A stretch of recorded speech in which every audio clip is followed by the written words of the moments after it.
Selamat petang, salam sejahtera. Terima kasih karena bersama dengan saya di Nazilin Unity Channel.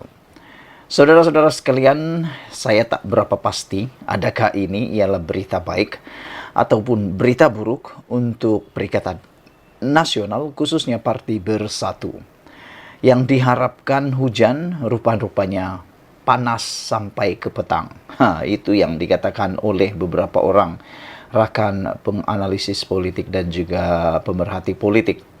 Mereka menjangkakan, ramai yang menjangkakan mungkin Khairi Jamaluddin akan masuk dalam Parti Bersatu dan mungkin akan berjaya dipancing oleh Muhyiddin Yassin selepas beliau menawarkan beberapa jawatan yang besar untuk Khairi Jamaluddin. Tetapi seperti yang saya kata sebelum ini, mungkin Khairi Jamaluddin akan menolak kerana beliau boleh merasakan bahwa walaupun bersama dengan Bersatu, belum tentu beliau akan menang di dalam pertandingan PRN, khususnya di Selangor. Selain daripada itu, saya juga menjangka bahwa Khairi Jamaluddin mungkin tidak akan berputus asa untuk terus menyertai UMNO. Tetapi rupa-rupanya lebih baik daripada dijangkakan oleh saya ialah Khairi Jamaluddin akhirnya pertimbangkan untuk tubuhkan parti baru. Yang ini saya benar-benar setuju. Seperti yang saya kata, ada dua perkara yang saya harap berlaku kepada Khairi Jamaluddin. Pertama, beliau menyertai parti muda yang diasaskan oleh Syed Saddiq Said Abdurrahman. Kerana Khairi ialah pemimpin muda yang berpotensi besar memimpin negara ini, dan pastinya dengan kehadiran Khairi di parti muda akan memberikan tonik baru, tenaga baru kepada parti itu, memandangkan parti itu memang mempunyai perjuangan yang sama kukuh seperti Khairi Jamaluddin. Itu yang pertama yang saya harapkan. Yang kedua yang saya harapkan ialah daripada Khairi Jamaluddin menyertai Parti Bersatu, lebih baik beliau membuat ataupun menubuhkan parti baru. Kerana pada pendapat saya, Khairi Jamaluddin mempunyai pengaruh yang cukup kuat untuk menarik kalangan muda, bahkan pemimpin-pemimpin muda yang lain. Pasti dengan keinginan ataupun pertimbangan Khairi untuk menubuhkan parti baru ini, ianya juga mungkin akan membawa rakan beliau yang turut dipecat daripada UMNO untuk menyertai beliau.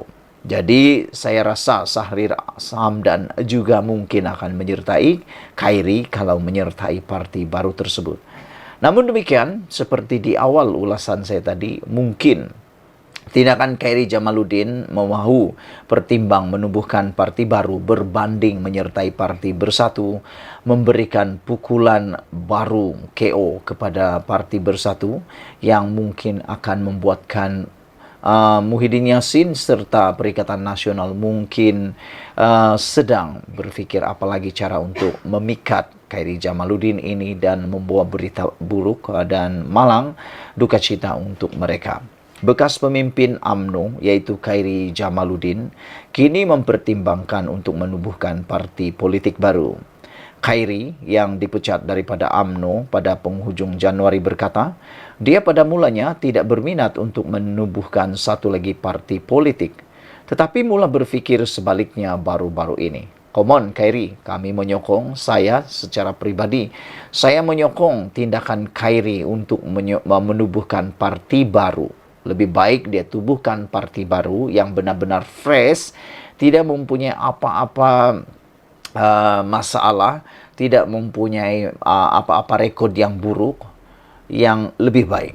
Ya, itu maksud saya. Daripada menyertai parti yang sudah terpalit dengan pelbagai masalah, seperti UMNO terpalit dengan pelbagai masalah, juga Parti Bersatu pun sudah terpalit dengan kluster mahkamah. Lebih baik Khairi menubuhkan parti baru yang masih bersih, yang tidak mempunyai apa-apa masalah dan pastinya akan mudah untuk dijajah, akan mudah untuk dijual ke mana-mana dalam kempen nanti.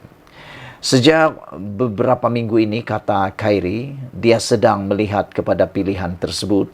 Katanya kepada siri terbaru podcast keluar sekejap hari ini.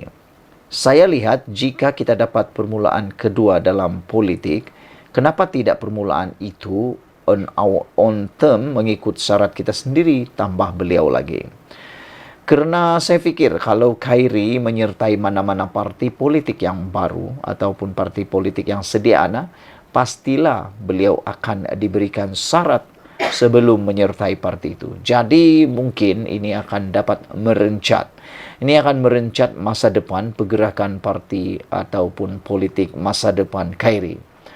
Jadi lebih baik kalau Khairi sendiri yang mencorak masa depan politik beliau tanpa dipengaruhi atau tanpa ditentukan oleh sesiapapun. Selain daripada itu, saya fikir kalau Khairi menang dalam pilihan raya PRN akan datang ini, lebih baik beliau jadi king maker daripada beliau ditentukan oleh king yang lain.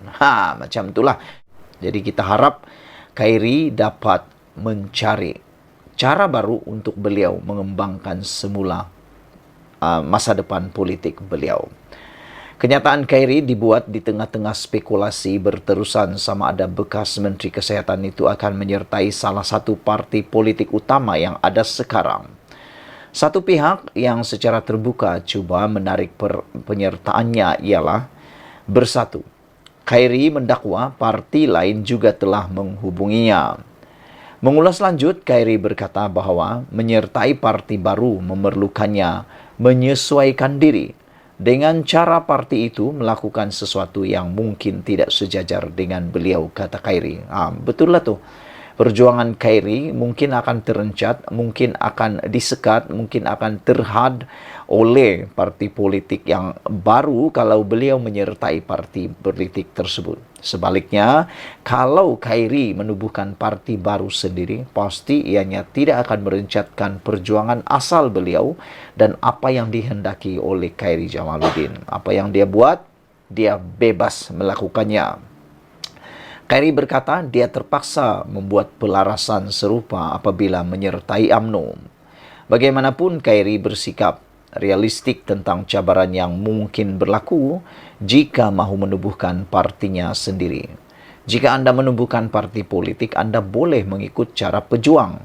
Maaf saya kata, kehilangan wang deposit diketawakan dan seumpamanya. Tetapi mungkin anda berasa lebih puas kerana anda melakukannya dengan syarat anda sendiri, kata beliau. Dia kemudian memetik bagaimana Imran Khan dari Pakistan tewas dalam beberapa pilihan raya sebelum berjaya menjadi Perdana Menteri. Jadi kalau kita buat parti sendiri, kita kena bersedia untuk tidak memenangi beberapa pilihan raya. Tetapi satu hari nanti siapa tahu, kata beliau. Sementara itu, hos bersama Khairi, Sahril Hamdan Sufian yang digantung daripada UMNO selama 6 tahun berkata, dia tidak akan tergesa-gesa membuat sebarang pilihan politik. Katanya, dia tidak mempunyai keinginan untuk bertanding dalam 6 pilihan raya negeri akan datang dan mahu fokus kepada kehidupannya di luar politik buat masa ini. Sekian dulu untuk kali ini. Jangan lupa tinggalkan komen anda, tekan butang subscribe. Kita jumpa lagi. Bye-bye.